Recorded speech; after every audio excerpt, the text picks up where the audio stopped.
så fanns det Alexander Christiansson. Alexander Christiansson.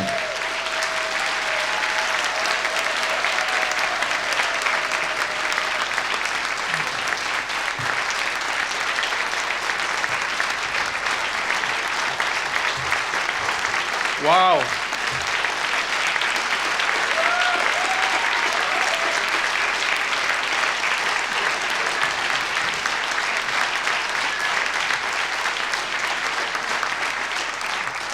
I just told Albert that it's a pressure to go up after Aaron Flam, who's an intellectual giant in this country, and then Albert goes up and increase the pressure. Thank you, Albert.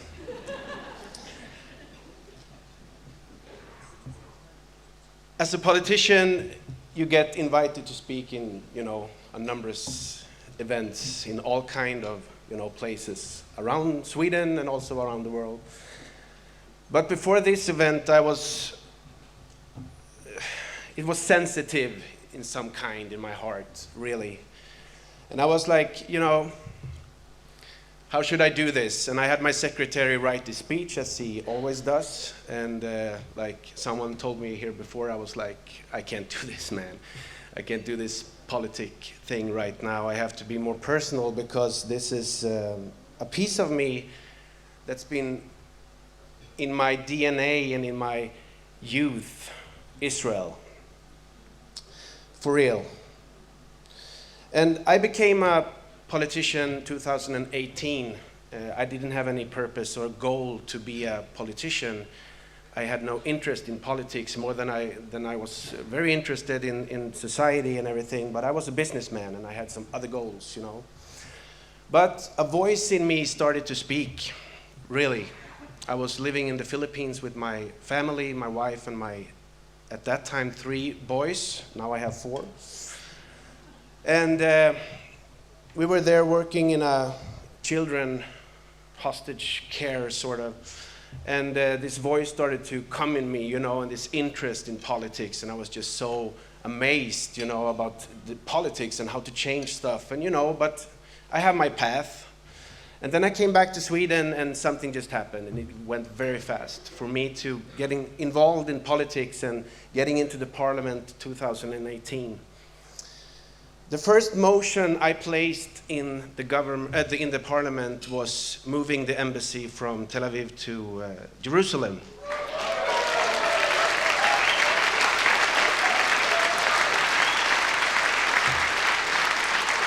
Because as I see it, with the, the guilt we as a country carrying from a lot of bad decisions that has been taking place in our government during the years, it's been devastating.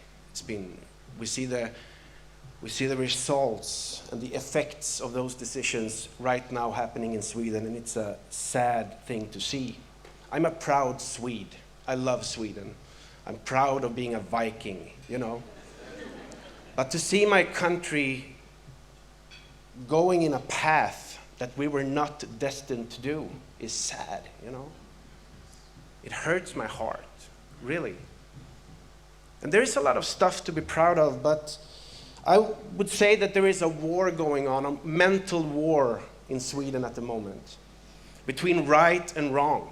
It's that simple. It's right and wrong. And common sense.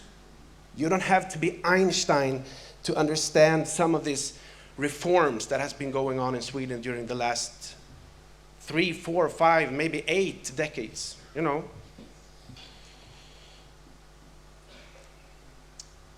So, I'm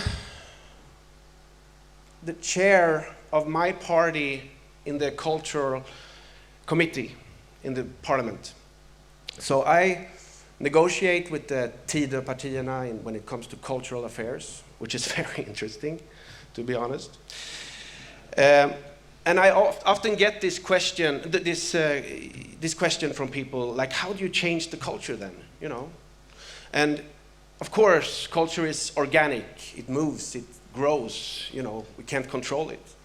But being firm, being in your beliefs will definitely change culture over time. I believe that. And now we can see voices all over Sweden that lift up the voice and speaking the truth. And I see a bunch of you in this room. But I saw Per-Evert here. Your study, Landet som glömde Gud. Read it. Read it. Because to understand your enemy is important. You have to understand how they think, how they eat, how they sleep, how they breathe, to be able to conquer. That's my belief. And that's a very good start to understand what happened in Sweden the last 100 years. But also Aron Flam and Marcus Strömberg, there's a bunch of you that are raising your voice, and it actually makes a difference. I can see that because I travel of course, in my own party. I travel and I hear people, and I hear how the value is changing a lot. And I can see that it's changing because you guys raising your voices and speak the truth, and that's how it changed the culture. I'm just so certain of that fact. So I would say that there is two types of people today. Those who stand up for Israel and those who don't. It's that simple. Whatever you vote, like whatever party you vote for, whatever religious beliefs you have, whatever culture you come from, that's the question. Do you stand up for righteousness or not? It's that simple.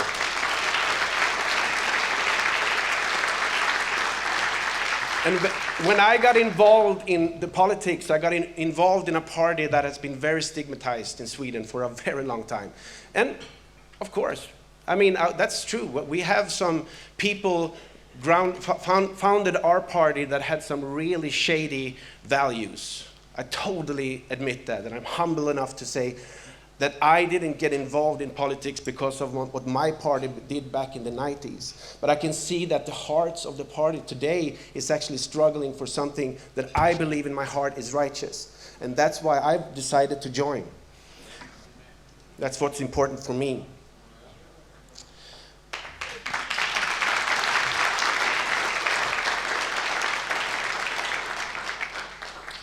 And my mom and dad is here as well.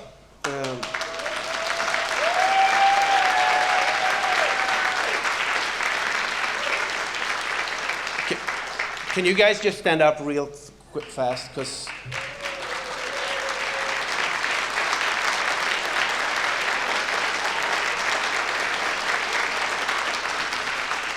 they are to blame for me being here today. Sometimes, actually, only I think it was today or last night, someone asked my father, what do you think about your son wearing a suit and tie? Because my father is a rock and roll icon with long hair and, leather jacket and heavy metal and everything. And I'm a boy band suit and tie guy, And I said, well, I have the rebel blood streaming through my veins, and my grandpa was a suit and tie man. So my father did rebel against my grandpa, and now it's my turn to. So this is only rebellion. That's what I wanted to say. No, but I'm going to end now. I asked for 5 minutes, and I think I already overdid it. But the last thing I want to say, I think you guys already heard this, and of course it's true. If Hamas puts down their weapons, it's going to be peace.